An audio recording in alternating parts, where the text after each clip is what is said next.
जय माता दी दोस्तों, आप सभी भक्तों का स्वागत है हमारे इस दिव्य नवरात्रि विशेष कथा में। आज हम सुनेंगे नवरात्रि के छठे दिन की महिमा, माँ दुर्गा के छठे स्वरूप माँ कात्यायनी की अद्भुत कथा। जानिए कैसे इस दिन व्रत रखने से हर बाधा दूर होती है, विवाह में आ रही रुकावट समाप्त होती है और जीवन में सुख समृद्धि का वास होता है। तो आइए आरंभ करते हैं इस पावन कथा का अमृतमय प्रसंग। नवरात्रि का छठा दिन माँ कात्यायनी को समर्पित है। शास्त्रों में कहा गया है कि भगवान शिव की कृपा पाने के लिए देवताओं ने जिस आदिशक्ति से प्रार्थना की, वही महाशक्ति ऋषि कात्यायन के यहाँ पुत्री रूप में अवतारित हुई हैं और इसलिए इनका नाम पड़ा कात्यायनी। कहानी की शुरुआत होती है प्राचीन समय के एक नगर विहंगपुर से, जहाँ राजा विरोचन का शासन था।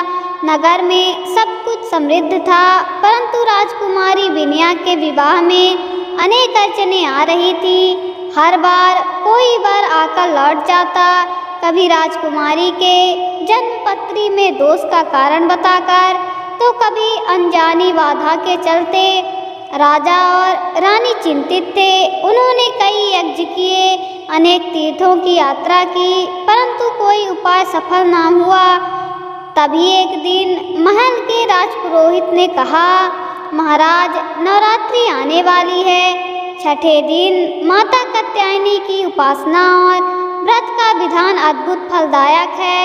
यदि राजकुमारी विनया पूरे मन से व्रत करें तो देवी उनकी सभी बाधाएं दूर करेंगी। राजा और रानी को आशा की किरण मिली। नवरात्रि का प्रथम दिन जैसे ही आया, राजकुमारी ने माँ दुर्गा का आवाहन किया। प्रतिदिन स्नान कर वह कन्याओं को भोजन कराती, दीप जलाती और माँ की आराधना करती। छठे दिन जब माँ कात्यायनी का पूजन होना था, तो राजमहल का वातावरण अलौकिक हो उठा। सुगंधित पुष्पों से सारा महल महक रहा था। भोर के समय राजकुमारी ने गंगा जल से स्नान कर पीले वस्त्र धारण किए। सामने रखी माँ कात्यायनी की प्रतिमा पर हल्दी, केसर और गुलाब की मालाएं चढ़ाई गई। विनया ने संकल्प लिया, हे माँ कात्यायनी, मेरी जीवन यात्रा में जो भी बाधाएं हैं, कृपया उन्हें दूर कर दें। मुझे योग्य वर का आशीर्वाद दें ताकि मैं धर्म और सेवा के मार्ग पर चल सकूं। कहते हैं उस क्षण वातावरण में मधुर सुगंध फैल गई और मंदिर के दीपक की लौ बिना हवा के ही ऊंची उठ गई। यह देवी की उपस्थिति का संकेत था। उसी रात राजकुमारी को स्वप्न में एक दिव्य स्त्री का दर्शन हुआ। वह सिंह पर सवार थी, चार भुजाओं में त्रिशूल, तलवार, कमल और आशीर्वाद की मुद्रा। उन्होंने मधुर स्वर में कहा, विनया, तुम्हारे हृदय की पवित्रता ने मुझे प्रसन्न किया है। तुम्हारा विवाह अब बिना किसी विघ्न के संपन्न होगा। पर याद रखना, यह केवल तुम्हारे लिए नहीं, समस्त स्त्रियों के लिए संदेश है कि श्रद्धा और संकल्प से किया गया व्रत जीवन की हर बाधा को मिटा सकता है। सुबह जब विनया ने यह स्वप्न माता पिता को बताया, तो राजमहल में आनंद का वातावरण छा गया। पौराणिक ग्रंथों में वर्णित है कि इस दिन व्रत करने वाले भक्तों को 4 मुख्य लाभ प्राप्त होते हैं। पहला, विवाह संबंधी बाधा समाप्त होती है। दूसरा, मनचाहे जीवन साथी का आशीर्वाद मिलता है। तीसरा, साहस और आत्मबल में वृद्धि होती है। चौथा, परिवार में सुख समृद्धि बढ़ती है। राजकुमारी विनया की कहानी इसी का प्रमाण बनी। कुछ ही दिनों में एक पड़ोसी राज्य के राजकुमार अधिक ने प्रस्ताव भेजा। दोनों का विवाह माता कात्यायनी की कृपा से बड़े धूमधाम से संपन्न हुआ। यह कथा बताती है कि श्रद्धा, भक्ति और निष्ठा से किया गया व्रत आवश्यक फलदायी होता है। माता कात्यायनी उन सभी की रक्षा करती हैं जो सच्चे मन से प्रार्थना करते हैं। राजकुमारी विनया ने माँ कात्यायनी का छठे दिन का व्रत पूरी श्रद्धा से रखा। स्वप्न में देवी का दर्शन हुआ और संकेत मिला कि उसके विवाह में कोई बाधा नहीं रहेगी। कुछ ही दिनों में राजकुमारी अधिक का प्रस्ताव आया और महल में उत्सव का माहौल छा गया।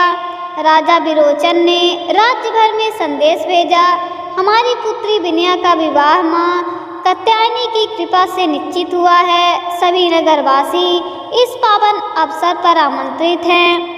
विवाह से एक दिन पहले पूरे नगर रंग बिरंगी फूलों से सज गए। मंदिरों में दीपक जल उठे, गलियों में मंगल गीत गूंजने लगे। उसी रात विनया ने पुनः माँ कात्यायनी की आराधना की।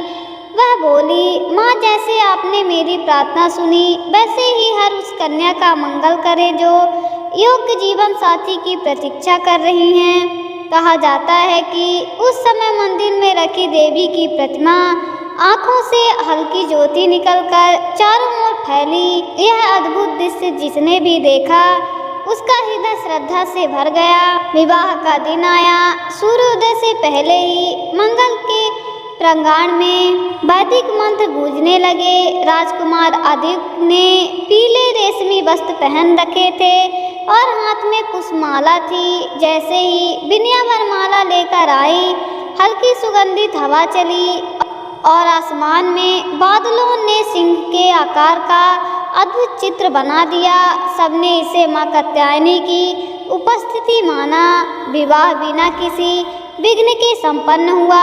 नगरवासियों ने इसे माँ की दिव्य लीला कहा और सभी ने छठे दिन के व्रत का महत्व समझा। विवाह के बाद विनया और अधिक ने प्रजा के लिए कई कल्याणकारी कार्य किए। अन्नक्षेत्र, गौशालाएं, विद्यालय और चिकित्सालय खुले। नगर में कभी अकाल न पड़ा, व्यापार बढ़ा और हर घर में सुख समृद्धि आई। लोग कहते, यह माँ कात्यायनी की कृपा है। राजकुमारी ने जिस श्रद्धा से व्रत किया है उसका पुण्य पूरे राज्य को मिला।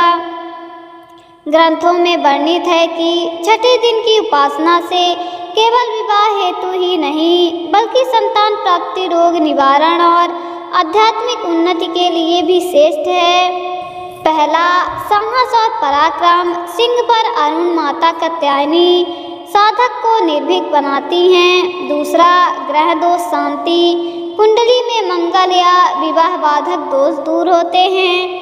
तीसरा, धन और वैभव। भौतिक सुखों के साथ आध्यात्मिक शांति भी मिलती है। चौथा, कुटुंब में प्रेम। पारिवारिक कलह समाप्त होकर आपसी प्रेम बढ़ता है। कहते हैं, बिरंगपुर के ही समीप एक किसान धनिया रहता था। उसकी छोटी बेटी सुरभि बीमार रहती और घर में लगातार आर्थिक तंगी थी। विनया के विवाह के बाद उसने भी माँ कात्यायनी का छठे दिन का व्रत किया। 9 दिनों तक उसने केवल फलाहार लिया। हर सुबह सूर्योदय से पहले देवी को पीले पुष्प चढ़ाए। नवरात्रि के समापन पर सुरभि की तबीयत चमत्कारिक रूप से सुधरने लगी। कुछ ही हफ्तों में किसान के खेतों में भरपूर फसल हुई। धनिया भाव विभोर हो बोला, माँ आपने मेरे घर का अंधेरा मिटाया। यह आपके व्रत की शक्ति है। माँ कात्यायनी की कृपा पाने के लिए सबसे महत्वपूर्ण है मन की पवित्रता और अनिक श्रद्धा। कथा यही कहती है, जो व्यक्ति संकल्प लेकर व्रत करता है उसके जीवन की कठिनाइयाँ स्वतः दूर हो जाती हैं। यह व्रत केवल महिलाओं के लिए ही नहीं, पुरुष भी समान भाव से कर सकते हैं। स्नान और संकल्प। सुबह गंगा जल से स्नान करें। पीले या हल्दी रंग के वस्त्र पहने। माँ कात्यायनी का पूजन। देवी की प्रतिमा या चित्र के सामने दीपक जलाएं। केसर, हल्दी, शहद और गुलाब चढ़ाएं। मंत्र जाप ओम देवी कात्याय नमः का 108 बार जाप करें। कन्या पूजन। दिन में 9 कन्याओं को भोजन कराना श्रेष्ठ माना गया है। आज की तेज जीवन शैली में लोग मानसिक तनाव, रिश्तों की उलझन और भविष्य की चिंता से घिरे रहते हैं। माँ कात्यायनी की उपासना आत्मबल देती है, जिससे इंसान हर परिस्थिति का सामना साहस से कर सकता है। राजकुमारी विनया और राजकुमार आदित्य ने अपने जीवन में अंतिम समय तक मां कात्यायनी के मंदिर की सेवा की। उनकी संतानों ने भी यह परंपरा जारी रखी।